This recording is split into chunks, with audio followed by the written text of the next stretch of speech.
It's time for the Rick Smith Show. Now, here is the voice of the working class, Rick Smith.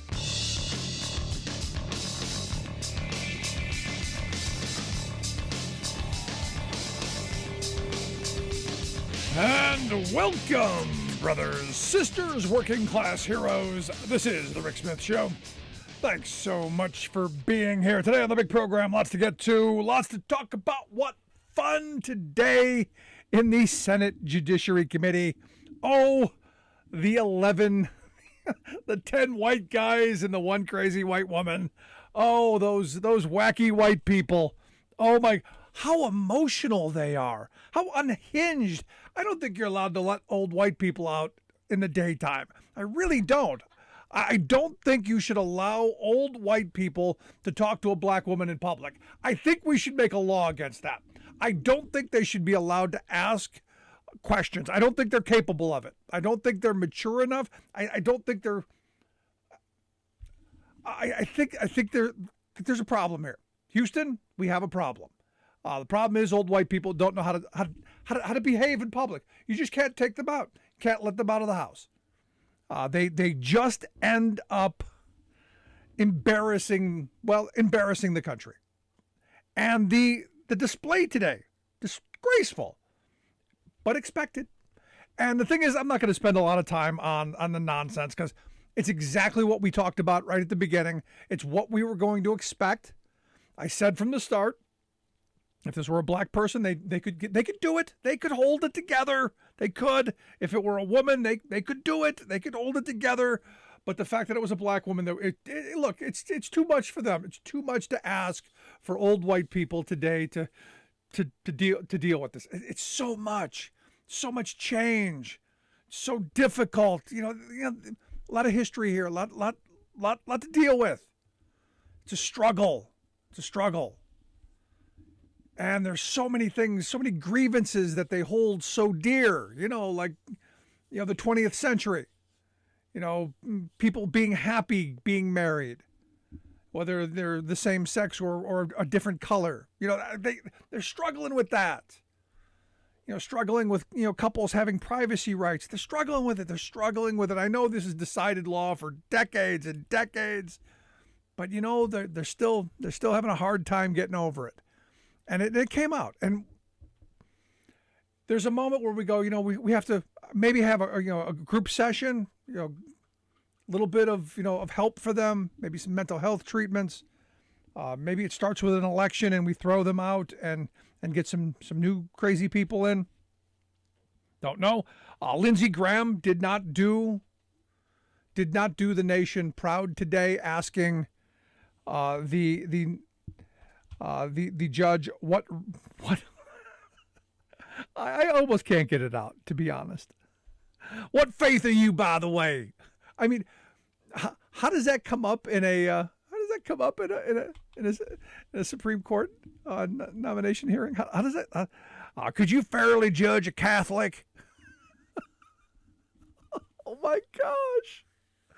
But yeah, that is what Lindsey came up with. And the funny thing is Lindsey, unhinged throughout his little song and dance. Now understand. Now look, I make fun of the 10 white guys and the white woman, but I think Ben Sass said it best. He was talking about the want to put cameras in the Supreme Court room and his hope that they don't because of the jackassery that you see whenever the cameras are on. And I think he was talking about the other 9 white guys and white women around him because there they were, front and center, tons of, crazy. I thought very, very interesting that he points it out. This being one of those moments where you go, maybe this is one of those things that shouldn't be on camera, because you saw Lindsey Graham, you saw Ted Cruz, you saw a bunch of these folks, stepping out into crazy land, attempting to grab their base, attempting to well, make a name for themselves. I mean, Josh Hawley's going to be running for president. This was, hey, look at me. Look what I'm willing to do. Watch me put on my song and dance hat. Let me entertain. Let me show you how far I'm willing to go. And as I said on Monday, I don't see this. This isn't going to change anything. She is going to be seated on the Supreme Court. It's going to happen.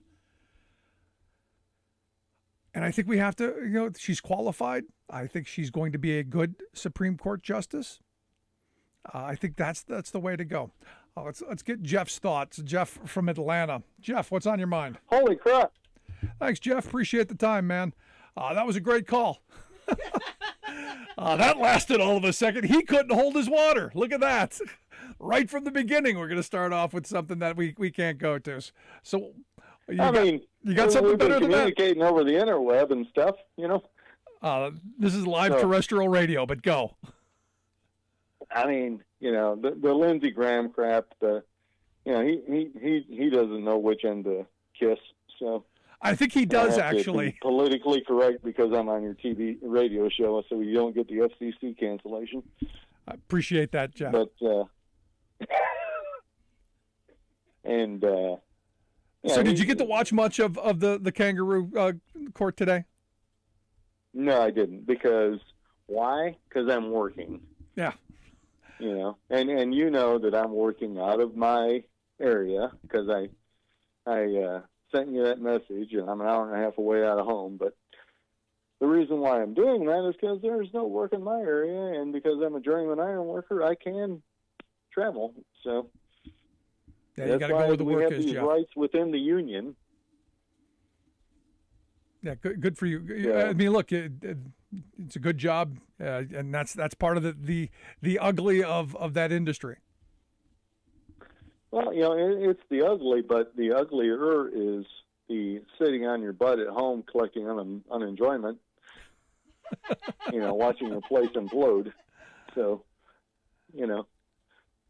So what are we working on now?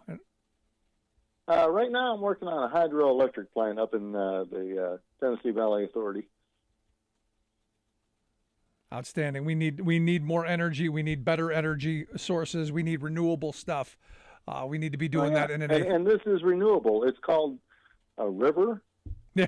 The Tennessee River. You might have heard of it. It's one of the rivers in this country, and like the Mississippi, or maybe you've heard of the Great Lake, St. Lawrence Seaway or something like that. I tripped over that once. Yeah. Okay, good. No, I mean that's all great stuff. I mean, stuff we should be doing. Massive projects. And they create electricity through them. So good stuff. Nice. Appreciate the thoughts, Jeff. Yep, I'm on your back, and I got your side, and whatever you need, I'm there for you. Terrific. So, I appreciate it, man. Thanks so much. All right. Outstanding. Thanks, Jeff. And look, we do. We right now the moment we need more investment in moving us in the right direction. And that's a good segue to get away from the asshattery that we've seen in the Senate. That is just, look, I don't want to waste any more time on Lindsey Graham or any of those. The only thing that I can say that is positive, she's going to be on the Supreme Court, and that's a good thing. Because if there's one thing that the judge did show me is, wow, she has the restraint and the temperament to sit on that court. She did not do what Kavanaugh did. There was no temper tantrum. There was no whining. There was no complaining. There was no, there were no calendars. Oh, there were no creepy calendars. So look, and this is where the Republicans are having their moment. She's going to be on the court, and that's a good thing. Now, what had my anger today, what got my attention today, not the idiocy in the Senate Judiciary Committee, because expected that. Again, completely expected. Nothing here surprising. Nothing. Although I do want to see Josh Hawley and Ted Cruz and the rest. I want to see their search histories. I want to know which one or multiple of them is the pedophile, because they're so fixated on the soft on porn, child porn thing. But this story about General Mills, this caught my attention over at the Wall Street Journal. Because my mind goes to this place of how can you have record sales, record profits on one hand and be broke on the other? I mean, I wish someone could explain this to me, because here's the scenario. Their quarterly profits up 11% to $660 million. Revenues at record highs. In fact, beat the expectations. They then gave out quarterly dividends of $300 million. Investors very, very happy. Thank you very much. And then they fired 1,400 workers. Sorry, we don't have, we're broke. Don't have the money. Their retail segment grew by up to $2.81 billion. Their organic sales were up 6% over last quarter. And this is what I love. For the fiscal year, General Mills said it expected organic net sales to rise by 5%. But thanks to higher pricing, they made it all the way up to the 6%. They didn't need it, but they got there because of what? Oh, that's right. They raised the prices. Because they raised prices 9%. Cost of inflation. They reiterated that the cost inflation of 8 to 9% and significant cost related to supply chain disruption. That's the problem. So they had to raise their prices. This is where the inflation's coming from, folks. This is where it's coming from. It's coming from corporations like this, because understand, they're wildly profitable, doing much better than they've done, making everyone in the top half of the world, or the top 1% of the world, very happy indeed. Handing out massive dividends. They earned $1.08 per share. That's better than the 96 cents they got last year. Things doing wonderfully. And here's the thing. You keep talking about inflation. This is why inflation keeps going up. Corporate America sees it as great opportunity. Hey, we can make money. There's a good excuse. We can raise money because, hey, organics, we were expecting higher prices, got us more. Hey, higher prices, more profit. Hey, there's a model here. Blame it on the pandemic. Blame it on Joe Biden. Yeah. And you get dimwits who go, yeah, it's Joe Biden's fault. It's not corporate America's fault. For instance, gas prices are up about $1.30, maybe a little bit more over the last year. Yesterday, we talked about the median home prices up over $55,000, almost 56 grand, the median price of a home. Why is nobody going crazy over that? And we've talked about why that price is going up, because corporate America and Wall Street are buying up all of the low-volume homes. They're buying up anything under 150 grand. They're just sucking up all across this country. Right now, you have investors who own, and this number blew my mind, 1 in 7 homes right now are owned by investors. Stop and think about that for a minute.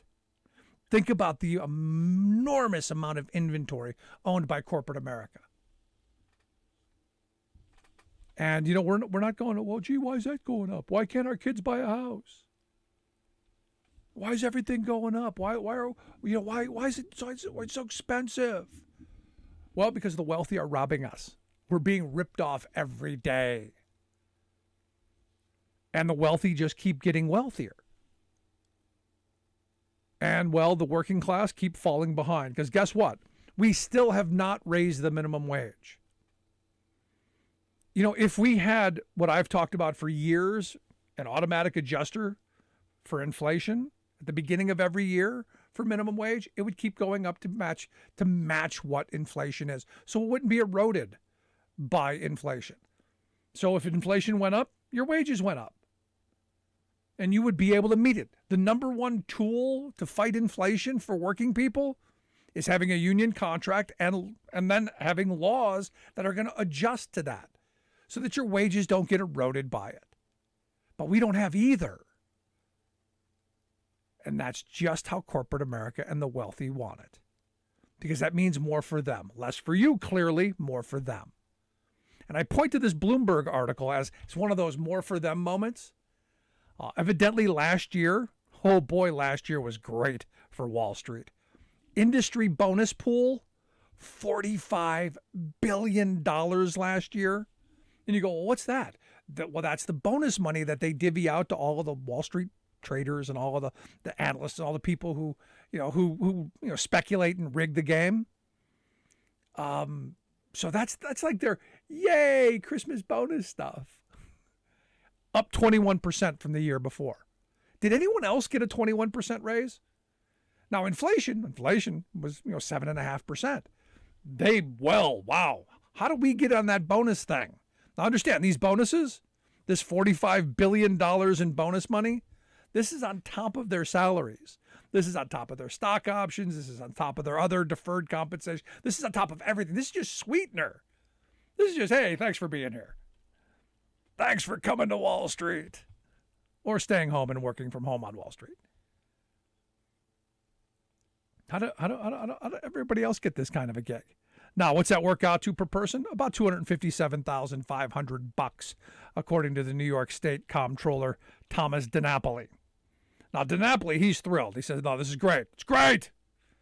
We want them to get this because, from his point of view, it's more tax dollars going into the state of New York and the city of New York, which I fully understand. But when you start seeing this kind of massive amount of money going to the handfuls, it kind of makes you wonder about that average working stiff who's just trying to squirrel away a couple of bucks. And you go, well, why is this? Why is this money going to them? Why is this, such a big deal? Well, a lot of IPOs. That's a good thing. And, of course, higher underwriting fees. Lots of higher underwriting fees. Lots of fees. And who do they pass those on to? Oh, yeah, you. Yeah, that's right. Yeah, you, the consumer. Hey, never mind. It's good for business. Good for profits. Just like the cereal. Love to hear your thoughts. 1-866-416-RICK. 1-866-416-7425. We'll take a quick break right back after this. If you're just joining us, make sure you grab the podcast. Don't miss an episode. Because, hey, what more do you got to do? Listen to the podcast. And also subscribe to our YouTube channel, Facebook, all of our social media. Never miss an opportunity to interact. Going to take a quick break. Right back. Stick around.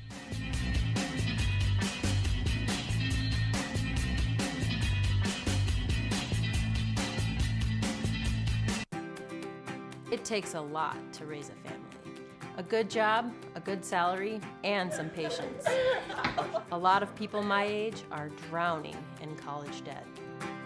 But I chose a different path. I'm a member of the IBEW, the International Brotherhood of Electrical Workers. I work hard for my job, and I love what I do. I had a lot of choices for my future, but I made the best choice for my family. IBEW, the right choice. Indigenous people have been saying that we feel a shift in the climate for decades. Climate change is here. The time is now to pass the torch on to the next generation of clean energy warriors. We need to put the land back to work for our people.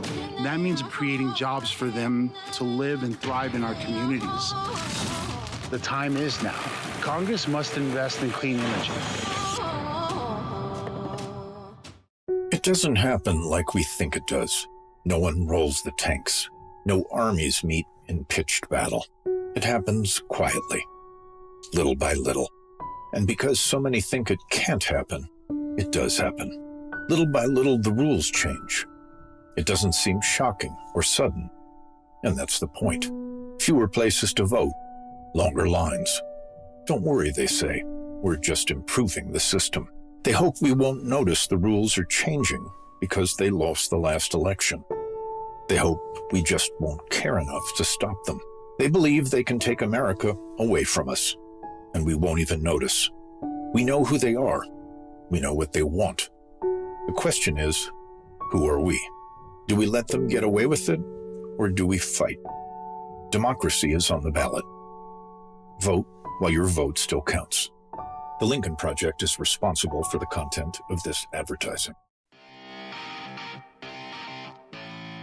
Welcome back to the Rick Smith Show. Now, here is Rick Smith.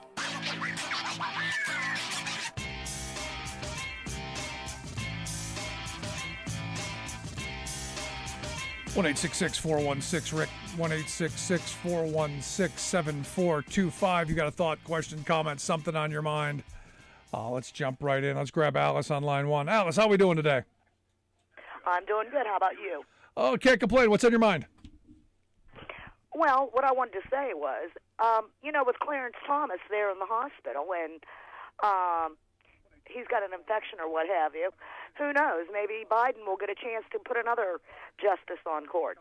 Yeah, I'm not wishing anyone ill. I'm not making any hopes, but I know there are a lot of people who are. Well, I'm not wishing any ill, but, I'm thinking, who knows? So perhaps we'll get to see the clown show all over again, or else Mitch will pull his famous, oh, no, it's too close to 2 more years, got to hold off. Who knows? No, so have you been watching any of the clown show there, the circus?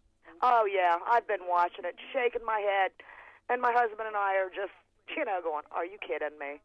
Could they be any more idiotic or show their willful ignorance? Yeah, well, look, they're not trying to derail the nomination. They're not trying to change any minds. They're simply playing to their base. And you know it like anyone else. This is all performance art for the narrow-minded base that they need to cobble together to get reelected for their next Senate run, to move up to the presidency, for whatever they're going to do next, for their next book deal. This is all about fleecing the base. Oh, absolutely. That's exactly what it is to say, oh, look how horrible all these Democrats are. They're just child molesters and Satan worshipers, and the neighbor next door, she's having a fit, going, oh, they're putting a black woman on there, and they're just doing that. She's not, qualified, going on and on. I'm just rolling my eyes because I'm thinking, not today, Alice. I'm not in the mood to get into it, but there you are. There you go, Alice. Great stuff. I appreciate it. I love Alice. And look, there's just some of those days you just don't want to get into it. It gets to that point, and look, this is one of those days. And I don't think Democrats should. I think this is one of those moments, and I think Cory Booker did what was a great job here. I thought Booker did a really good job of saying, look, you've been going for this your whole life. You've been moving in this direction, from the time you were a little girl, from the time they told you couldn't do it, he went through her whole story and in the most joyous, happy kind of way and celebrated. I thought Booker's minutes were very well used and important in saying, look, this is kind of a historic moment. And look, she is qualified, and she, he said, look, I went to law school. I didn't get on the law review. I didn't get to do what you were able to do. And look, Lindsey Graham did attack her for defending the people in Guantanamo Bay. And look, I remember at the time when there were lawyers who had to defend them. And I remember going, I'll tell you, I wouldn't want that job because that's a career killer, because it's going to follow you no matter where you go. Even though one of the reasons that John Adams is my favorite president is because he did defend and won the trials for those accused in the Boston Massacre, because of that concept that everyone deserves a vigorous defense. That if you're going to take someone's freedom, that if you're going to put somebody in prison, you're going to execute someone especially, that you better damn well be right that this person is guilty of what you're accusing them of. And the state had better be able to prove beyond a reasonable doubt. And that everyone is entitled to a defense, even the most heinous crimes. And, I give her credit for that. I give her credit for standing up. And look, they're saying, oh, you called George W. Bush a war criminal. Well, she didn't call him a war criminal, but she did say, hey, there were some war crimes here. Torturing people, kind of war crimes. Because look at what we're looking at, what's going on in Ukraine. Kind of difficult for us to go, hey, what you're doing there, something to think about. Just my thoughts. Love to hear yours. You can email me, rick@thericksmithshow.com. If you're just joining us, you can email me, rick@thericksmithshow.com. Make sure to grab the podcast. Going to take a quick break. When we come back, comedian, actor Tom Arnold going to be here, share some thoughts on where things are going, talk about what he's up to, and all of that. Quick break, right back. Stick around. You're listening to The Rick Smith Show.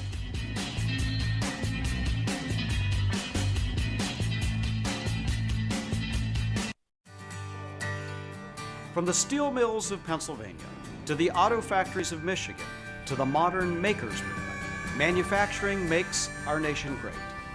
I'm Scott Paul, president of the Alliance for American Manufacturing. We bring business and labor together to advocate for policies that everyone can agree on. Together, we can strengthen manufacturing and create good-paying American jobs. Help us keep it made in America.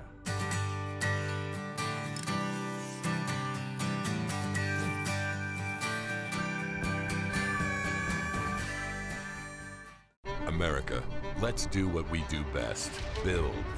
We have an opportunity to rebuild our economy, fight climate change, and create millions of jobs in the fastest growing industry in the country, clean energy. But we must grab this moment before it slips away. American workers are ready. Now, Congress, it's up to you. We can achieve our clean energy future if we act now.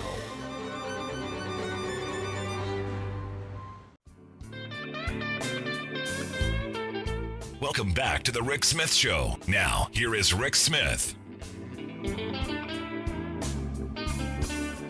So here was an interesting story today. Evidently, federal authorities didn't let Paul Manafort get on a plane.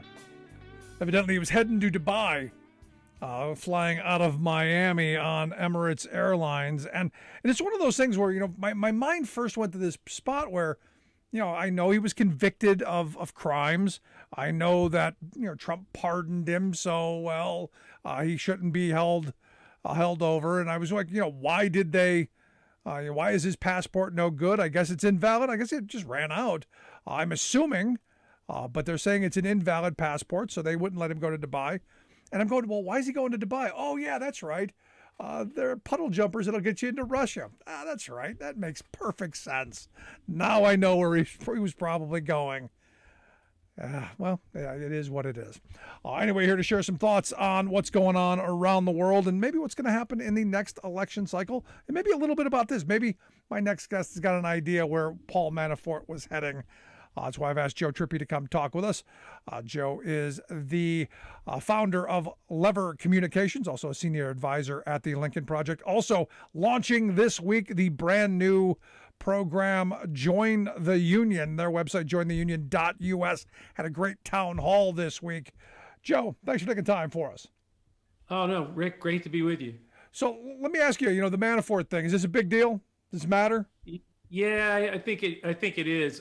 One of the things that was interesting, a lot of flight trackers have been tracking flights in Moscow and where they're going to. And about 3 or 4 days ago, there was a big scramble of oligarch jets to Dubai, of all places, Rick. I don't know if you're noticing, seeing any coincidence here.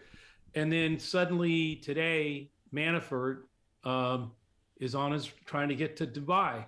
I think, and look, he clearly knew his passport was invalid.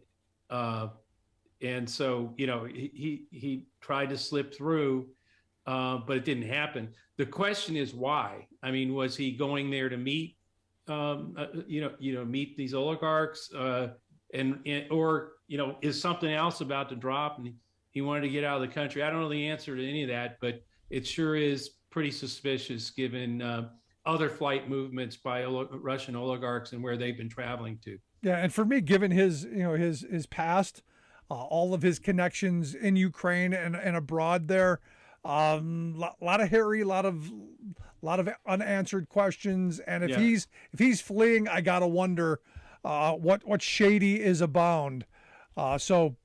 Well, I'm with you on that one. I agree. Well, nothing trustworthy there in my view. But I got to also ask you about this. I know on Monday you guys launched the jointheunion.us website and the program. Tell me a little bit about what you guys are doing, this Join the Union program you guys got going on. Yeah, well, it's the union, as in, all of us working to form a more perfect union, and as in the union that fought the Confederacy, to preserve our union, our republic, and our democracy. What we're doing is we're forming a place at jointheunion.us where everybody in the country, regardless of party, urban, rural, can join and become part of the grassroots effort to defeat the authoritarian movement here in the United States and win the 2022 and 2024 elections for pro-democracy candidates. And so you come, there's no donation page, any of that stuff. It's you come, you sign up, you tell us where you are, what you're interested in doing, whether it's being an activist who organizes or registers to vote, or whether you're an attorney who would like to maybe help get court injunctions to keep polls open on election night, or we're forming a tech corps to develop tools for people out there in their community to activate and get out the vote. And so there's all these different things you can sign up to do. And then what the union is going to do is place you with a campaign or an effort like Fair Fight Georgia, let's say in Georgia, or Mark Elias's group, Democracy Docket, on the court case stuff. Everybody has some time or some energy. And what it's for really is all those people out there who, donate, and retweet things, but still everywhere we go ask, there's got to be something I can do beyond that to stop this crazy authoritarian movement and the threat to our democracy. So jointheunion.us is the place to do that. That's where we're trying to already, Rick, 50,000 Americans have joined. Wow. And we hope to get this to be millions of Americans all active out there in their community, local, and making a difference in these House races, these Senate races, these Secretary of State races, that are going to be very important in terms of who's, as Trump's already said, quoting Stalin, it's not who votes, it's who counts the votes. And so they're doing a lot of disruptive stuff there. So the union is a way to fight all of that. And it's about all of us in a union to protect our democracy. Yeah, and the idea of participatory democracy. This is this is something right up my alley. The idea of we the people being involved. And look, I don't care which side of the aisle you're on. We should want to hold on to liberal democracy. We should want to be able to hold on to this wonderful experiment of self-rule that has been passed down through the generations. And look, we've had bumps in the road, and right now, we're hurling through the air over a pretty giant bump, and we've got some work to do. Yeah, no, and this is where if people want to do the work, want to help beyond, like I said, beyond giving a contribution or retweeting something, this is a way to get active. And by the way, if you don't want to knock on doors or do phone calls, there's all kinds of other things. We need help. And there's so many good groups locally in your local community that don't know you want to help, that we can plug you into. So this is a big, I think one of the most important things I've been involved in or done, I'm proud of a lot of stuff I've done in politics, but this is winning in protecting our democracy in 2022 and 2024, I think is the most important thing I can be part of. Yeah, and I hope everybody you made else out there. an important part there, because a lot of people want to do things, they just don't know where their talents and where their interests would be best used. This might be a good idea. You're listening to the Rick Smith Show. We're here with Joe Trippi. He's the founder of Lever Communications, senior advisor over the Lincoln Project. Also, he is with jointheunion.us. Make sure you check out that page, as we've been talking about. Now, the reason I think this is really important is, you look at the headlines across the country, and just about every day you see this headline somewhere. New NRCC poll, shows, House GOP, Democrats in trouble. We're seeing this all over the place. And you read the numbers, that, the NRCC poll in 77 competitive House districts shows Republicans lead in generic ballot by 4 points. And you're going, oh my God, the sky's falling, because in those 77 districts, it's all over. And there's hope and despair. But it's not as bleak as they paint it, is it? Not at all. Look, redistricting, let's take that. The beginning of last year, Republicans were supposed to be able, with their power in the legislatures, to draw 10 new ruby red districts that did not exist in 2020 because they could redraw the lines. It didn't happen. It's gone the other way. It's going to be +6 Biden districts. So right there, you have a swing of 16 of 16 districts, that 10 that should have gone Republican, now it's not. That didn't happen. There are 6 more positive Democratic districts. But then, look, these, first of all, and this is my second point on why we need Democrats should be, and pro-democracy people should be much more optimistic. They're nominating loons, Rick. I mean, lunatics. I mean, some of the people that they're nominating look like they're on the way to be nominated in the House, make Marjorie Taylor Greene, look normal. So, right now you ask a generic question, hey, are you for your imaginary Republican, or are you going to vote for an imaginary Democrat? Well, wait till they see who the imaginary Republican is. It reminds me of 2010 when they had the witch, I think, in O'Donnell, I think in Delaware. Christine O'Donnell. Yeah, and Mr. Legitimate rape in down in Missouri, I think it was. Yeah. I mean, they nominated lunatics and they lost Senate seats they should have won. And so when you look at these generic polls, yeah, it's like this imaginary Republican versus an imaginary Democrat. The reality is, and I'll use like the Senate race in Pennsylvania as a way to talk about it, because most people know the names up there. But okay, now you ask them whether you're going to vote for Dr. Oz or Fetterman, or Dr. Oz versus Connor Lamb. I'll bet you the difference between both a Fetterman Oz race and a Connor Lamb Oz race is different, right? It won't be the same exact number. Once people look at those two matchups, that's the same thing that's going to happen in race after race after race. And what's happening right now, they're nominating crazies. And across the country, when you look at the caliber of candidates, and by the way, it's not hard to have better caliber candidates than they're putting through, but really strong Democratic candidates. And I think, like, even looking at the Pennsylvania race, you can have you can have your cup of tea there, whether it's Fetterman or Lamb, but either one of them would be better than Dr. Oz. I mean, in terms of their ability as a candidate and their ability to communicate and what they'd be fighting for. So no, I think ignore the generic numbers right now. And by the way, there's plenty of generic polls out there who show Democrats with 4-point leads. It's just, kind of, the really interesting thing is, and we talked about this, is the 77 districts, because you and I both know there are not 77 battleground districts in the country. With all the redistricting that's gone on, it might be 30. So you wonder, maybe 38.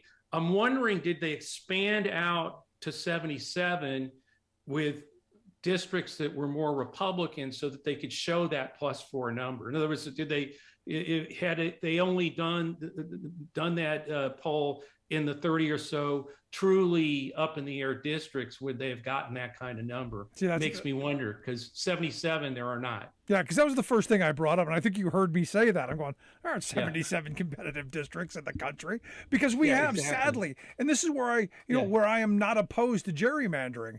Joe, I wish we could gerrymander to get competitive districts. I want people fighting over issues. I want people, who's going to work hardest for working people? Who's going to make sure that we get better roads and bridges and education and healthcare and all of those things that we think are important? Who's going to fight for that? Not who's going to do the idiocy and nonsense that we saw in the Senate Judiciary Committee today. It's all performative. It was all performative act. That's all it was for the crazy QAnon base of all people. Yeah, I mean, to steal the Ben Sass line, the jackassery. I mean, come on already. It's amazing. But it's just one of these things that I'm hoping people this election cycle jump in and get involved. And again, if you want to jump in, get involved. Make sure you check out their website at jointheunion.us, and we'll make sure we get links out on social media so you can check out Joe Trippi's site. And look, just new, and I like new shiny things. This will move us in this direction. I did want to get some of your thoughts on. I can't let you go without getting your thoughts on what's going on over in Ukraine. We talked about Paul Manafort and him heading in that direction. And a lot of the bad actors in this country have had their hands in what's going on over in that part of the world. I mean, they have their oligarchs and we have our billionaire job creators. And I think both of them are probably just as bad on some level. But I wanted to get your thoughts on what's going on over there. Well, I mean, look, Manafort got Putin's guy in, got him elected there, and then the country revolted and threw him out, and he fled to Manafort's guy fled back to Moscow. The amazing, crazy thing about what a lot of the right is talking about, like, you know, when you hear Tucker Carlson yapping about democracy, you know, Ukraine's not a democracy. I mean, Zelensky won with 73% of the vote, you know, against the corrupt establishment in Ukraine, threw them out, you know, and so I think it's clear and should have been clear to a lot of people that Ukraine will fight and do everything they can to not come under his rule. There's no way. I mean, I said this 2 or 3 days before the invasion that he did not understand the ferocity of the Ukrainian people, even after they had thrown out the last guy that Manafort put in. Yeah. So I think you know, I don't know if you saw the report today that the communications between the U.S. military and Russian military have totally, they haven't talked in like a month since the invasion started, which is always a bad thing because the accidents, the accidental things that can trigger an escalation, those are usually solved by that kind of communication. So I think we're in a very dangerous place. I think Biden, I look at where we are and the real threat of this thing escalating. And, you know, America's lucked out in the past where the right guy just showed up in the White House at the right time to match the moment. And I think, you know, tomorrow's meetings in Europe that Biden arrived there late tonight, it's crucial. It's crucial for him to hold that alliance together. It's a critical moment, and I am really grateful that Joe Biden's the president of the United States in this moment, because it's much more perilous than people think. We've all thought, oh, nuclear war is unimaginable; it'll never happen. I hope it stays that way, but I'm glad that we have calm, steady leadership and not shoot from the hip, just bombacity that we had for 4 years. No, I'm right there with you. I'm exactly right there with you, Joe. But Joe, I appreciate the time. Again, I hope folks will check out the website, jointheunion.us. You can also check out the town hall that was on Monday, just /town hall. You can see some of that stuff as well. But Joe, great stuff. I appreciate the time. Hope you'll come back and talk to us again real soon. Always, Rick. Thanks for having me. Good stuff. Our good friend Joe Trippi. Make sure you check out the website again, jointheunion.us. Love to hear your thoughts. 1-866-416-RICK, 1-866-416-7425. Quick break, right back after this. And oh, hey, by the way, did you download the podcast yet? Make sure you grab that. Share it with a friend. They'll love it. Quick break, right back after this.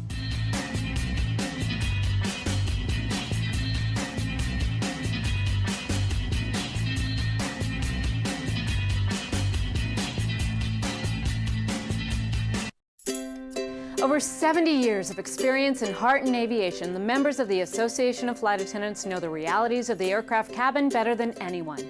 We don't just serve drinks, we save lives.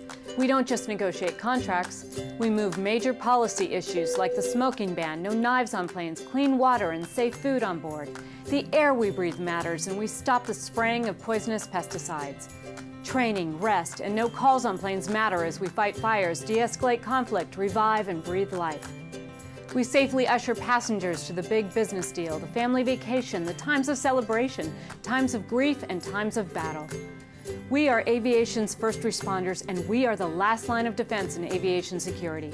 We are the first impression and the smile of aviation, connecting the people of our nations. Fly with us, partner with us, make progress with us.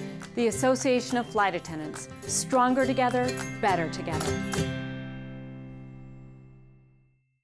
Calling all builders, all welders and roofers, engineers and electricians. Calling all brick masons and boilermakers, steel workers and steam fitters. Your country is calling you to rebuild America, to create a cleaner, safer, more prosperous future for all. Tackling climate change, this is the job of our lifetime. It's time to build back better. Let's get to work. I took 2 years of electric in high school, and I was the only girl in the class there. Here, I'm the only girl as far as installers go. I'm a single mom, too. I joined the union because it gave me options for health care and life insurance so that I know my son's taken care of. I like what I do. Like, this is the best job I've ever had. You think solar panels is more like California. You wouldn't think Appalachia would have any. It would be smart if the government would invest more in clean energy resources.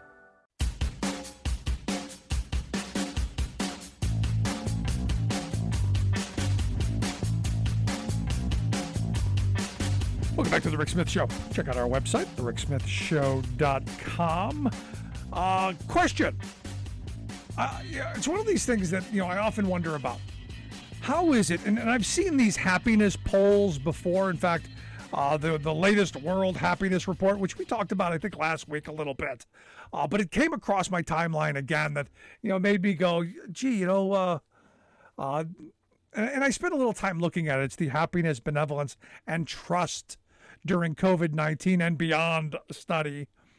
And it listed the countries around the world and their level of happiness and on how they rated them. And again, Finland for the umpteenth year in a row is the happiest country in the world, with their health care and their standard of living and, all the stuff that they have, all their socialism. And it came to me, have you noticed that the happiest countries in the world are, socialist hellholes, according to the right-wing nut jobs? Have you noticed that anytime you talk about, one of these countries that are, really happy, like Finland, like Denmark, like Iceland, like Switzerland, the Netherlands, Sweden, Norway, any of those places, that they're all those just socialists. Have you noticed that?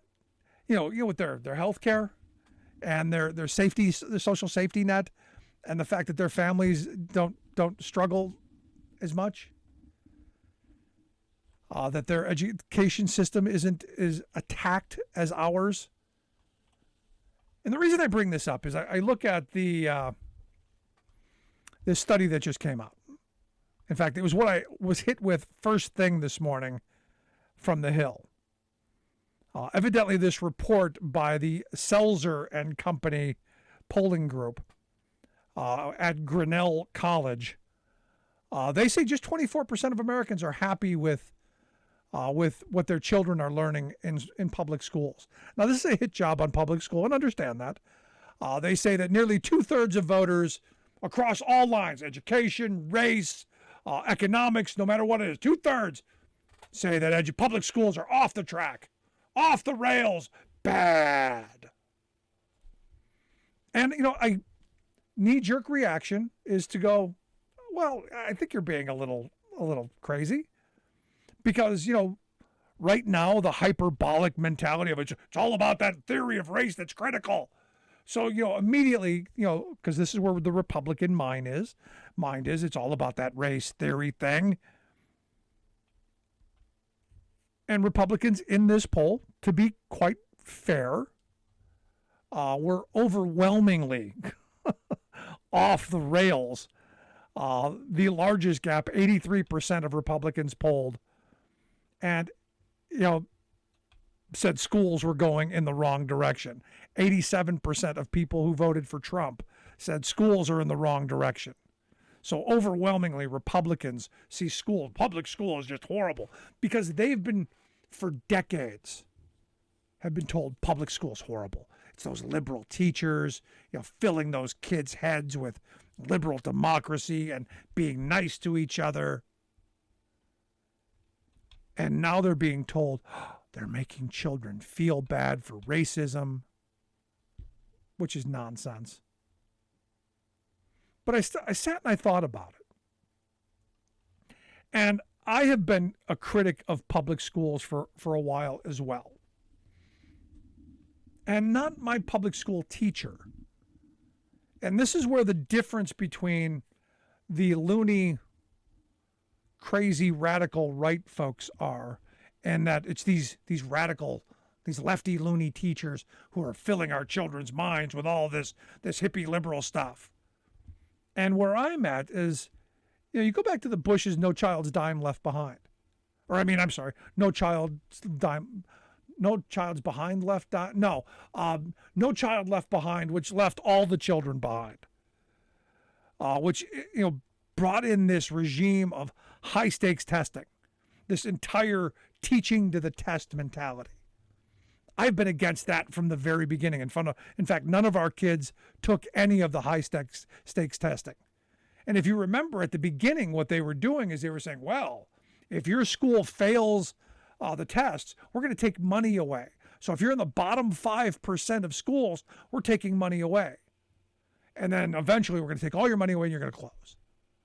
Well, like anybody who's ever been to a card game, especially one that's a little crooked, you know that, the VIG, the house always, gets 2%. Well, in this game, in this rigged game, the house is getting 5%. And if you play long enough, eventually all of the schools were going to fail. You were going to strip money out of all of them. So eventually this was a plot to destroy public education decades ago. The whole testing regime was set up to destroy public education. And they've used it effectively. Because now all teachers are forced to do is teach to the test. And you see that. Oh, this is important. It's going to be the on the final on this standardized test. The boogeyman for a long time also was Common Core. Remember that? You don't hear about the boogeyman anymore, do you? They killed the name and they privatized it, didn't they? It's now under the corporate proprietary secrecy stuff. It's all in the software, but you don't know about it anymore because it's in all the proprietary stuff that we've now paid for to corporate America that they've now patented and we buy from them. All of these privatization schemes. So when I sat and I thought about it, how would I have answered that poll? Is public education on the wrong track? I would argue policy is off the wrong track. My teachers know. Love my kids' public school teachers. I think their hearts are in the right place. I think the policy directives of the people who are pushing them in a direction, not so much. And it's got nothing to do with race. It's got everything to do with money and privatization and the push towards, oh my God, the charter school ripoff scheme, especially those cyber charters. And don't even get me started on the child abuse and the homeschooling nonsense that goes on.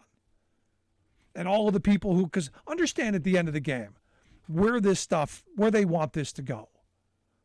Where they want to go with all of this attack on public education is there's a movement out there that wants to have every dollar spent on education to be put on the head of each child so that every child is worth, let's say, $15,000 a year to educate.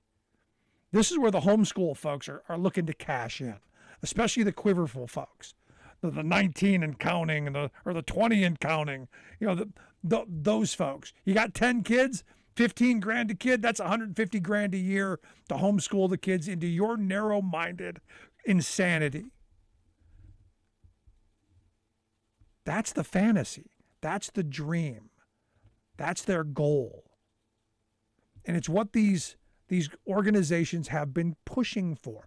Destroy public education. Get people to think that what is in front of it is horrible. It's on the wrong track. And then push policies to make it divisive. And it's the moneyed interest. Understand, Education Incorporated, they want to get their greasy palms into the education budgets. They want to dig elbow deep into the trough and come out with the golden nuggets. And what does that mean? Well, it means less opportunity for your kids and mine. It means an education system that we don't control. And look, I'm all in favor of local control of a public education system. And for all those people going, but Rick, they're teaching that theory about race that's critical. No, they are not. get your head out of that F channel. Talk to your teacher. Here's an idea. Oh my gosh, a thought. Talk to your teacher. Anyway, love to hear your thoughts. Email me, rick@thericksmithshow.com, especially if you're crazy. Those usually go to the top of the heap. rick@thericksmithshow.com.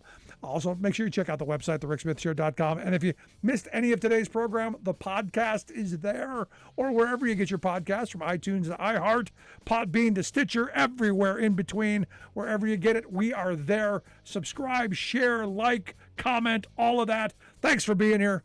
We'll see you back here next time. You've been listening to The Rick Smith Show.